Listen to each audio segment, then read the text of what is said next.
Kinumpirma nga ng DMW na isang kababayan nating OFW sa Saudi Arabia ang inaresto dahil nga sa pagpo-post ng video na may kinalaman sa mga airstrikes sa nasabing bansa na mahigpit na pinagbabawal.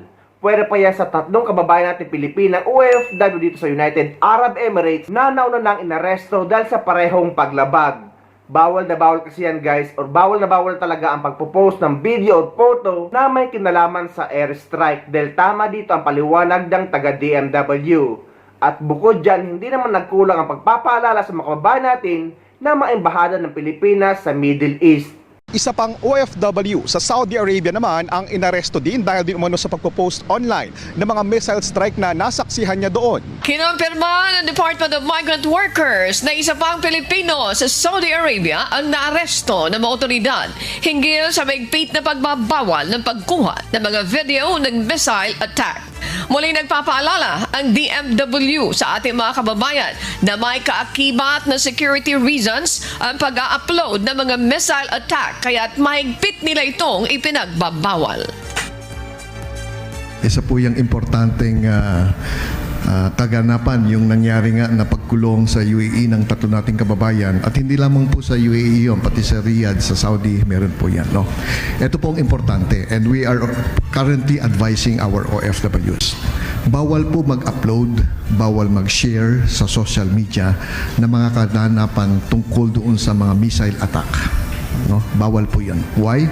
There are security reasons.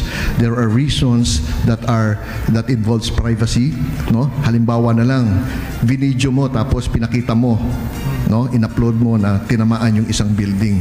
Hindi pala 'yun yung tatamaan nila, kundi yung kabila. O dinalaman nung isa na, miss pala 'yun. So ulitin natin. Itama natin yung target.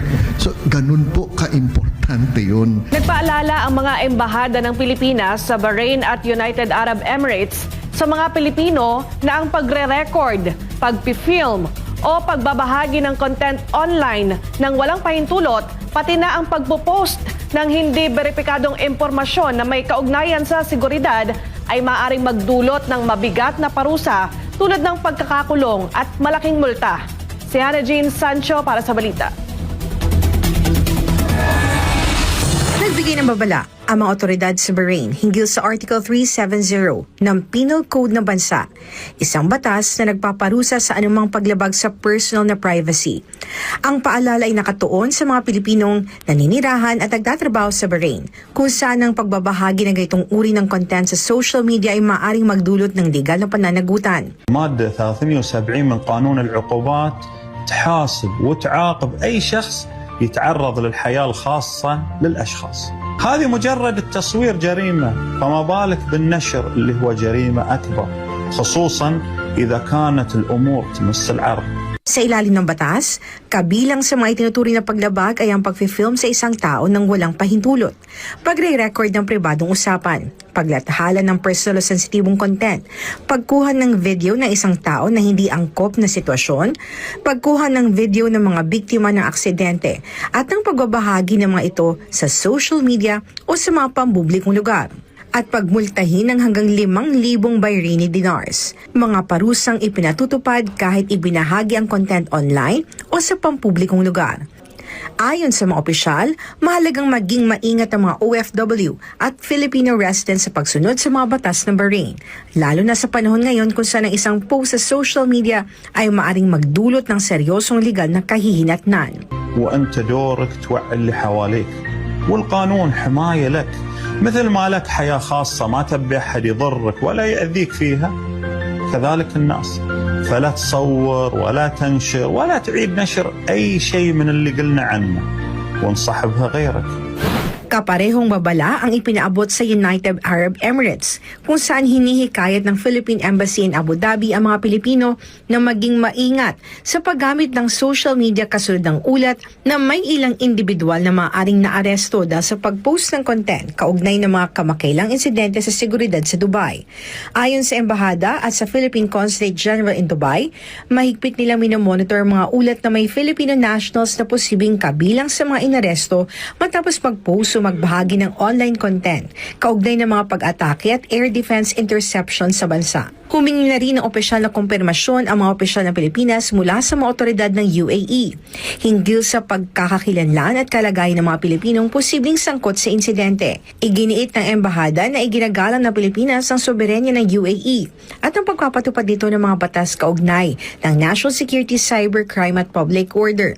Nagbabala rin ng otoridad ng UAE na ang paglalathala o pagpapakalat ng mali o hindi beripikadong security-related content kabilang ang mga video ng air defense interceptions, pag-atake sa landmark o AI-generated na footage ay maaring ituring na kriminal o paglabag na may kaparusang pagkakakulong at malaking multa. Tiniyak naman ng pamahalaan ng Pilipinas na patuloy na makipag-ugnayan ng embahada at konsulado ng mga otoridad ng UAE upang matiyak ang kaligtasan at kapakanan ng mga Pilipino sa bansa. Ngunit sa kabila naman ng katigasan ng ulo ng mga kababayan nating OFW ay tutulungan pa rin sila o bibigyan sila ng DMW ng legal assistance.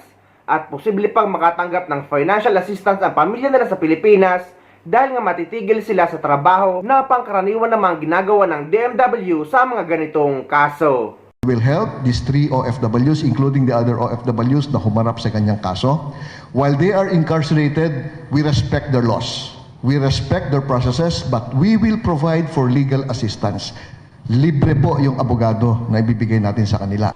Kaya mahalaga kung nandirito kayo sa United Arab Emirates o kahit saang bansa pa man dito sa Middle East dahil nga sa kasalukuyang nangyayaring tensyon ay bawal kumuha ng video or photo ng mga pagsabog or ng mga missile or ng drone. Kaya kung may nakasave pa kayo dyan sa cellphone nyo na video or photo ng mga missile or drone or ng mga pagsabog ay kailangan nyo na yan i-delete hanggat hindi pa kayo nahuhuli or na-check.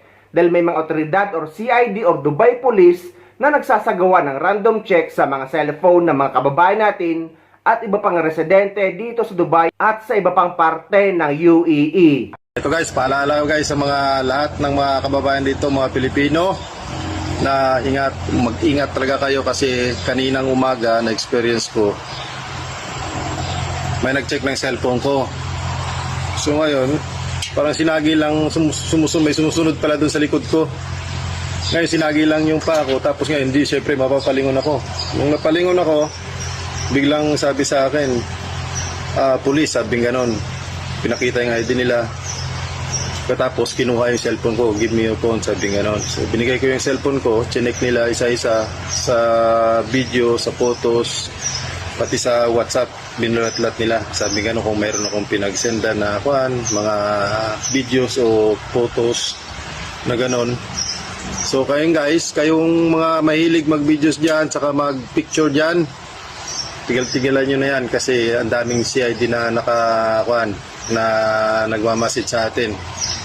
Buti na lang wala akong videos, saka wala rin akong mga photos dito na, mga pictures dito na nakasave dito sa cellphone ko. So kinalkal nila lahat, nung nakita nilang wala, binalik sa akin yung cellphone. Tapos tinanong anong lahi ka? Sabi nga ng Pilipino ka ako. Sabi ko gano'n. So guys, mag-ingat tayo guys ha. Huwag lang basta-basta yung mga luwan dyan sa taas-taas na yan. Pinipicturean nyo, kaya binivideos nyo, lalo videos. Tapos isisend nyo kung kani-kanino, tapos ipopost nyo sa Facebook. Kung saan man, TikTok, lahat ng social media. Tigilan nyo na yan guys, kasi mauhuli kayo. Ang dami nang nahuli ngayon. Di ba nung nakaraan, naglabas ako ng video na mag-ingat kayo dahil mayroong mga CID na nag-checking ng mga cellphone natin. So ayun na guys, mayroon nang sampulan na guys, mayroon nang nahuling kabayan na dito sa Dubai. So ayun, nag-aantay lang siya nung kanila, ng service nila pauwi. Nadaanan ng CID, chinek yung cellphone at ayun, may nakita ang videos. So ayun, madideport yata ayun. Tapos mayroon din doon sa may airport. Yun, nahuli rin doon sa airport yung cellphone din, na-check rin yung cellphone, may mga videos din sa mga photos. So pinusasan siya. So ngayon kayo guys, yan na. Yan ang totoo na talaga, yan na may nanguhuli talaga. So kayo mga guys, yung mga bukan nyo, yung mga photos saka mga videos nyo dyan sa mga cellphone nyo, itigil nyo yan. Burahin nyo na yan hanggang hindi pa kayo na-check.